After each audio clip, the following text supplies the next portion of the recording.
సొరకాయ fry and సొరకాయ పచ్చడి. ఒకే కాయతో 2 రెసిపీస్ చేసుకుందాం రండి. Welcome to my channel Madhura Smruthi. Cook healthy, eat healthy and stay healthy. ముందుగా సొరకాయని వాష్ చేసి ముక్కలుగా కట్ చేసి పీల్ చేయండి. సొరకాయని తురిమి పెట్టండి. అయితే పైన హార్డ్గా ఉన్న పార్ట్ అంతా తురిమి లోపల భాగము తొక్క ఒకవైపు తీసి పెట్టండి. ఇప్పుడు మనము తురిమి పెట్టుకున్న దాంతో ముందు కర్రీ చేసుకుందాం రండి. 2 టేబుల్ స్పూన్ నూనెను ప్యాన్లో వేడి చేసి అందులో ఒక హాఫ్ కప్ అంత శనగపప్పుని వేయండి. ఇది కడిగి అరగంట సేపు నానబెట్టిన శనగపప్పు 3 నిమిషాలు ఫ్రై చేసి ఇందులో కట్ చేసి పెట్టుకున్న ఒక ఉల్లిపాయ, 4-5 కట్ చేసి పెట్టుకున్న పచ్చిమిరపకాయలు, కొన్ని రెబ్బలు కరివేపాకు వేసి మంచి సువాసన వచ్చేంత వరకు వేయించండి. ఇందులో కొద్దిగా ఉప్పు వేసి వేయించితే ఉల్లిపాయలు త్వరగా వేగుతాయి. మూత పెట్టి లో ఫ్లేమ్ మీద వేయించండి. ఉల్లిపాయలు వేగిన తర్వాత హాఫ్ టేబుల్ స్పూన్ అల్లం వెల్లుల్లి పేస్ట్ వేసి బాగా కలపండి. ఇది మంచి సువాసన వచ్చేంత వరకు వేయించండి. అల్లం వెల్లుల్లి వేగి మంచి అరోమా వస్తుందండి. ఇప్పుడు చిటికెడు పసుపు, ఒక హాఫ్ టేబుల్ స్పూన్ కారం లేదా మీ రుచికి తగ్గట్టుగా కారం వేసి 1 నిమిషం పాటు ఫ్రై చేయండి.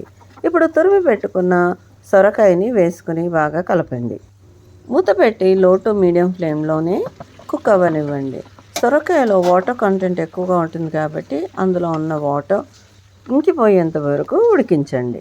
సొరకాయలో ఉన్న ఫైబర్ కాంటెంట్ మంచి డైజెషన్కి హెల్ప్ చేస్తూ కాన్స్టిపేషన్ని తగ్గిస్తుంది. వాటర్ కాంటెంట్ బాడీలో సెల్స్ని హైడ్రేటెడ్గా ఉంచి చర్మ నిగారింపుకి తోడ్పడుతుంది. కొవ్వు, క్యాలరీలు తక్కువ ఉండడం వల్ల వెయిట్ లాస్ మేనేజ్మెంట్కి ఉపయోగపడుతుంది. లో గ్లైసెమిక్ ఇండెక్స్ వల్ల బ్లడ్లో షుగర్ని రెగ్యులేట్ చేస్తుంది. సొరకాయ ఆల్మోస్ట్ ఉడికిందండి. ఇందులో హాఫ్ టేబుల్ స్పూన్ ధనియాల పొడి, పావు టేబుల్ స్పూన్ జీలకర్ర వేసి కలపండి. Vitamin C and antioxidants, immunity boosters హెల్త్ని, ఆరోగ్యాన్ని మెరుగుపరుస్తుంది. ఇందులో లభించే పొటాషియం బ్లడ్ ప్రెషర్ని కంట్రోల్లో ఉంచుతుంది. ఆయిల్ సెపరేట్ అవుతుందండి. Curry is ready. ఇప్పుడు ఫ్రెష్ కొత్తిమీరతో గార్నిష్ చేసుకొని వేడివేడిగా రోటీలోకి, అన్నంలోకి సర్వ్ చేసుకోండి. సొరకాయ, ఆనపకాయ బాటిల్ గార్డ్ రెగ్యులర్గా అవైలబుల్గా ఈజీగా దొరికే వెజిటబుల్. ఎన్నో ఆరోగ్య బెనిఫిట్స్ కలిగి ఉన్న ఈ వెజిటబుల్ని ఏదో రూపంలో రెగ్యులర్గా వాడడానికి ప్రయత్నించండి. సొరకాయలోని ప్రతి పార్ట్ కూడా ఎడిబుల్. ఇప్పుడు మనము దీని తొక్కతో, అది పీల్ని కూడా ఉపయోగించుకొని ఒక రెసిపీ చేసుకుందాం రండి. సొరకాయను తురుముగా వచ్చిన మధ్యలోని హార్డ్ పార్ట్ను కూడా తీసి పక్కన పెట్టుకుని దాన్ని ముక్కలుగా కట్ చేసుకోండి. ఇప్పుడు ఒక ప్యాన్లో 2 to 3 టేబుల్ స్పూన్ నూనెను వేడి చేసి అందులో 10 నుంచి 15 వెల్లుల్లి రెబ్బలను వేసి అలాగే 10 నుంచి 15 పచ్చిమిరపకాయలు ముక్కలుగా కట్ చేసి వేయండి. అలాగే 1 టేబుల్ స్పూన్ జీలకర్ర, ఇవన్నీ కూడా 2 నిమిషాల పాటు ఫ్రై చేయండి. కొన్ని రెబ్బలు కరివేపాకు కూడా వేసి తిప్పి కట్ చేసి పెట్టుకున్న తొక్కని వేసుకొని ఒక 2-3 నిమిషాల పాటు ఫ్రై అవ్వనివ్వండి. పీల్ చక్కగా ఫ్రై అవుతే చట్నీకి మంచి టేస్ట్ వస్తుందండి. మూత పెట్టి 2 నిమిషాలు మగ్గిన తర్వాత ఇప్పుడు కట్ చేసి పెట్టుకున్న ఆనియన్స్ కూడా వేసుకొని కొద్దిగా ఉప్పు వేసి ఆనియన్ ట్రాన్స్లూసెంట్ అయ్యేంత వరకు ఫ్రై చేయండి. ఇప్పుడు కట్ చేసి పెట్టుకున్న సొరకాయలోని మధ్యలో పార్ట్, అదనండి విత్తనాలు ఉన్న పల్ప్ పార్ట్ని వేసుకొని ఒక 2-3 నిమిషాల సేపు మగ్గనివ్వండి.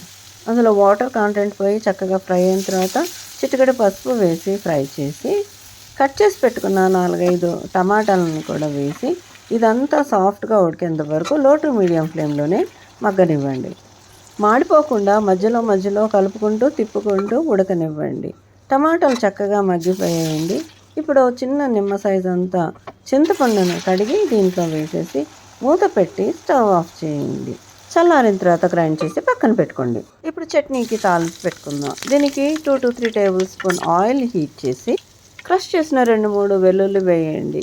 అలాగే మీకు కావాల్సిన తాలింపు దినుసులు వేసుకోండి. ఇక్కడ నేను హాఫ్ టేబుల్ స్పూన్ ఆవాలు, జీలకర్ర, 1 టేబుల్ స్పూన్ మినపప్పు, 1 టేబుల్ స్పూన్ శనగపప్పు వేసుకున్నాను.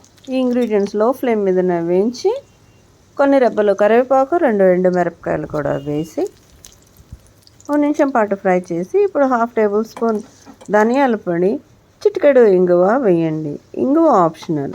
తాలింపు రెడీ. ఇందులో గ్రైండ్ చేసి పెట్టుకున్న చట్నీని వేసేసి బాగా కలిపి స్టవ్ ఆఫ్ చేసేయండి. అంతే, ఎంతో ఆరోగ్యకరమైన రుచికరమైన సొరకాయ తొక్కుతో చట్నీ రెడీ. వేడివేడి అన్నంలోకి నెయ్యి వేసుకొని పచ్చడితో తింటే యమా ఉంటుంది. ఈ చట్నీని మీరు ఇడ్లీలోకి, దోశలోకి, మరి ఏ టిఫిన్లోకైనా సరే నంచుకొని తింటే చాలా యమ్మీగా ఉంటుంది. ట్రై చేయండి.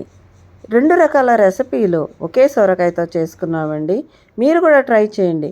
ఈ హెల్దీ వెజిటేబుల్ని నిత్యం వాడడానికి ప్రయత్నించండి. మరిన్ని ఇంట్రెస్టింగ్ రెసిపీస్ కోసము నా ఛానల్కి సబ్స్క్రైబ్ చేసుకోండి. Thanks for watching.